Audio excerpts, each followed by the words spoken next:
Sejam muito bem-vindos ao canal Em Contas, um espaço dedicado a decifrar as finanças e a contabilidade dos partidos políticos e o processo de prestação de contas à Justiça Eleitoral. É um prazer ter a sua companhia. Isso aí! E o melhor de tudo, de um jeito que todo mundo entende, sem complicação e com foco no que realmente importa. Esta análise é para quem busca conhecimento prático e de qualidade. Vamos começar com a pergunta que vale ouro.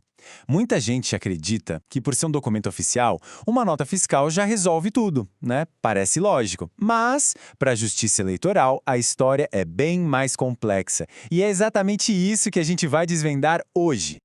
Exatamente. E para entender essa complexidade toda, a gente precisa começar pelo princípio fundamental que rege as contas partidárias, a inversão do ônus da prova. Na prática, o que isso quer dizer?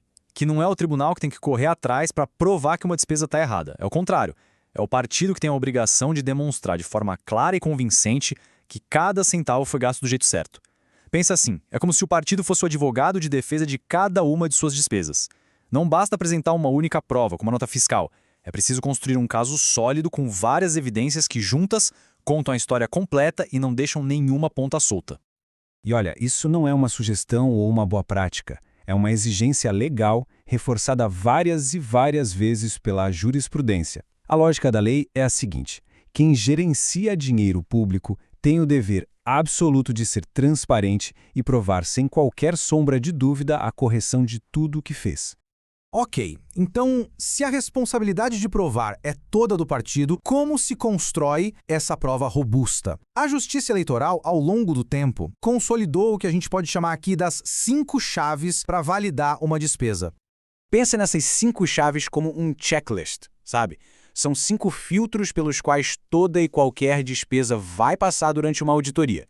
Dominar o que cada uma delas significa é o segredo para ter uma prestação de contas muito mais tranquila.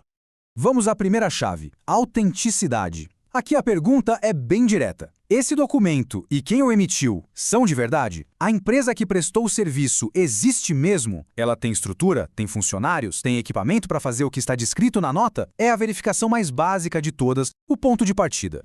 E os maus exemplos, que vêm de casos reais e, infelizmente, são os que mais ensinam. O caso da gráfica sem impressora é um clássico. A empresa existe no papel, emite a nota fiscal, mas quando se vai verificar, não tem nem onde imprimir o material. Isso é um indício fortíssimo de fraude, e o documento, claro, é considerado inautêntico na hora. A segunda chave é a contemporaneidade. Aqui, o foco é o calendário, o tempo. A prova foi produzida na mesma época em que o fato aconteceu. O timing é crucial porque documentos que aparecem meses ou até anos depois já perdem muita credibilidade.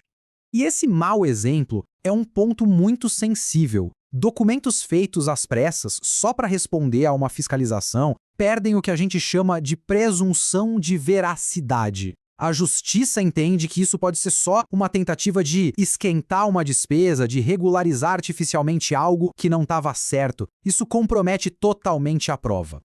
Chegamos à terceira chave, a consistência interna. Gosto de pensar nela como se fosse um quebra-cabeça. Todas as peças precisam se encaixar perfeitamente. O que está no contrato, o que está na nota fiscal e o que está no relatório de execução do serviço tem que contar exatamente a mesma história, sem nenhuma contradição. Exato. Essa quebra de consistência, como no exemplo dos panfletos, levanta uma bandeira vermelha para o auditor. A pergunta imediata será: o contrato era para 50 mil, mas só entregaram 10 mil? O que aconteceu com o resto? O serviço não foi feito por completo, mas o pagamento foi integral? A falta de uma justificativa muito boa para essa diferença pode invalidar a despesa toda. Agora, a quarta chave, que talvez seja uma das mais negligenciadas e importantes: a suficiência probatória. A questão aqui não é só ter uma prova, mas ter provas suficientes. E o ponto que precisa ficar gravado é: uma nota fiscal, sozinha, quase nunca basta. E a regra aqui é bem clara. Quanto maior o valor da despesa ou quanto mais abstrato for o serviço, como uma consultoria, por exemplo, mais forte e diversificada tem que ser a prova. É preciso mostrar a materialidade, ou seja, a evidência concreta de que o serviço ou produto foi realmente entregue e utilizado pelo partido.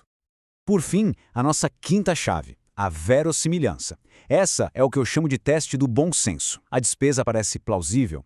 Ela é razoável dentro do contexto do partido, das práticas de mercado? Resumindo, a pergunta é: isso faz sentido? É importante entender que a falta de verossimilhança não gera uma rejeição automática, mas, com toda certeza, acende um grande sinal de alerta para o auditor. Uma despesa que parece estranha ou desproporcional vai ser investigada com muito mais rigor e vai exigir um conjunto de provas muito mais forte para ser validada.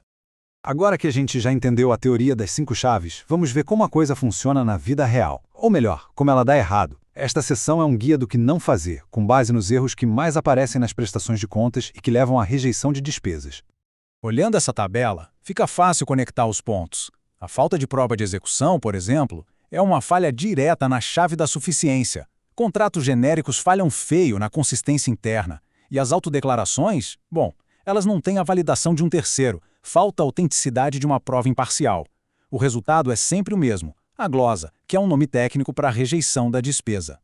O ponto central é este. Isoladamente, muitos desses documentos são frágeis. Eles só ganham força quando fazem parte de um conjunto coeso de provas que juntos contam uma história completa e que pode ser verificada por qualquer um. É a soma das partes que constrói a prova robusta que a justiça exige. Ok, já vimos o que não fazer. Agora vamos mudar o foco para uma abordagem proativa. Como criar um sistema de documentação que seja transparente e forte desde o início. É o que veremos no nosso Manual de Boas Práticas. Vamos repassar esses pontos que são cruciais. Primeiro, agir no tempo certo, garantindo a contemporaneidade. Segundo, arquivar absolutamente tudo, focando na suficiência. Terceiro, identificar os materiais para provar que aquela despesa tem mesmo a ver com o partido. E quarto, o mais importante, criar processos padrão com a ajuda do jurídico e da contabilidade. Isso não é burocracia, pessoal, é gestão de risco. E no fim das contas, a grande conclusão é esta.